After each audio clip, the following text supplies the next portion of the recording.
Welcome to అభినవ భారత్. నేను ప్రపంచం మరో పెను యుద్ధం అంచున నిలబడిందా? సూపర్ పవర్ అమెరికాకు ఇరాన్ మునిపెన్నడూ లేని విధంగా స్ట్రాంగ్ వార్నింగ్ ఇచ్చింది. ఒక్క తప్పు జరిగినా ఆల్ అవుట్ వార్ తప్పదని హెచ్చరించింది. అలీ ఖమేనీని లక్ష్యంగా చేసుకుని అమెరికా దాడులకు ప్లాన్ చేస్తుందన్న వార్తలపై ఇరాన్ విరుచుకుపడింది. మా నాయకుడిపై దాడి జరిగితే అది ఇరాన్ దేశంపై యుద్ధం ప్రకటనగా భావిస్తామని అధ్యక్షుడు మసూద్ పెజెస్కియాన్ స్పష్టం చేశారు. కేవలం మాటలతోనే కాదు, చేతల్లో చూపిస్తామని ఇరాన్ హెచ్చరిస్తోంది. గల్ఫ్ ప్రాంతాల్లో ఉన్న అమెరికా సైనిక స్థావరాలు ఇంకా ఇజ్రాయెల్ ఇప్పుడు మా టార్గెట్ లిస్ట్ లో ఉన్నాయని ఇరాన్ సైన్యం ప్రకటించింది.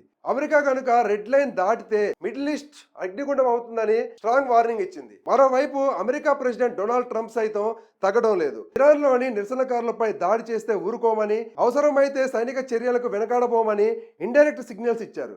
అంతేకాదు, ఇరాన్ పై మరింత కఠినమైన ఆర్థిక ఆంక్షలు విధిస్తూ ఊపిరాడకుండా చేస్తోంది వైట్ హౌస్. అణ్వాయుధాల తయారీ దిశగా ఇరాన్ అడుగులు వేస్తుందని అమెరికా ఆరోపిస్తుంటే, మా జోలికి వస్తే ముక్కలు చేస్తామని ఇరాన్ అంటోంది.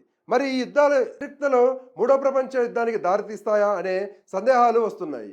అసలు అమెరికా, ఇరాన్ ఈ రెండు పేర్లు వింటేనే యుద్ధం గుర్తొస్తుంది. అసలు ప్రపంచంలో అత్యంత శక్తివంతమైన అమెరికాకు ఇరాన్ అంటే ఎందుకు అంత కోపం? ఈ శత్రుత్వం వెనుకున్న 5 అసలు కారణాలు ఏంటో తెలుసుకునే ప్రయత్నం చేద్దాం. మొదటి కారణం చూసుకుంటే న్యూక్లియర్ బాంబు. ఇరాన్ రహస్యంగా అణ్వాయుధాలను తయారు చేస్తుందని అమెరికా గట్టి నమ్మకం. ఇరాన్ దగ్గర అణుబాంబు ఉంటే అది ఇజ్రాయెల్కు మరియు మిడిల్ ఈస్ట్లో ఉన్న అమెరికా ప్రయోజనాలకు పెద్ద ముప్పు అని వాషింగ్టన్ భయపడుతుంది. 2026లో ఈ ఆందోళన మరింత పెరిగింది. రెండవ కారణం చూసుకుంటే ప్రధానంగా ఇక్కడ ప్రాంతీయ ఆధిపత్యం. ఇరాన్ తన ప్రాక్సీ గ్రూపులైన హమాస్, హిజ్బుల్లా లాంటి అలాగనే చూసుకుంటే కూడా హౌతీ రెబల్స్ ద్వారా ఇజ్రాయెల్ను, అమెరికా మిత్ర దేశాలను టార్గెట్ చేస్తుందని అమెరికా ఆరోపిస్తూ ఉంది. ఈ గ్రూపులకు ఇరాన్ ఇచ్చే నిధులు, ఆయుధాలు అమెరికాకు అస్సలు నచ్చడం లేదు. మూడో కారణం చూసుకుంటే సైనిక దాడులు.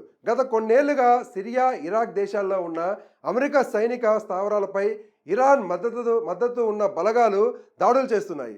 తమ సైనికులపై దాడులు జరిగితే అమెరికా అస్సలు సహించదు. ఇదే ఇప్పుడు ఆల్ అవుట్ వార్ హెచ్చరికల వరకు కూడా దారితీసింది. నాలుగో కారణం చూస్తే ప్రజాస్వామ్యం, హక్కులు. ఇక్కడ ఇరాన్ తన దేశంలో ప్రజల గొంతు నొక్కుతోందని, నిరసనకారులను హింసిస్తోందని అమెరికా విమర్శిస్తోంది. ఇరాన్ ప్రజలకు మద్దతుగా నిలుస్తామని అమెరికా ప్రెసిడెంట్ ఎవరైతే ఉన్నారో డొనాల్డ్ ట్రంప్ ఇప్పటికే ప్రకటించిండు. అయితే ఈ ప్రకటన ఇరాన్ ప్రభుత్వాన్ని ఆగ్రహానికి గురి చేసింది. అయితే 5వ కారణం చూసుకుంటే ఆర్థిక ఆంక్షలు.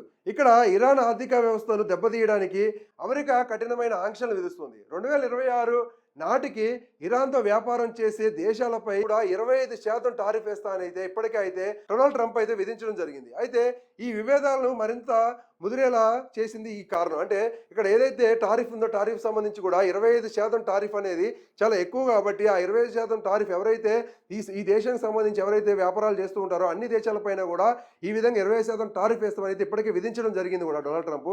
దీనివల్ల ఆ దేశం అయితే చాలా వాణిజ్యపరంగా చాలా నష్టపోవడం జరిగింది. ఒకవైపు ఇరాన్ తన సార్వభౌమాధికారం కోసం పోరాడుతున్నామంటోంది. మరోవైపు అమెరికా గ్లోబల్ సెక్యూరిటీ కోసం ఇరాన్ను నియంత్రించాలని చూస్తోంది. మీ అభిప్రాయం ఏంటో ఇక్కడ కామెంట్ రూపంలో తెలియజేసే ప్రయత్నం చేయండి. Thank you.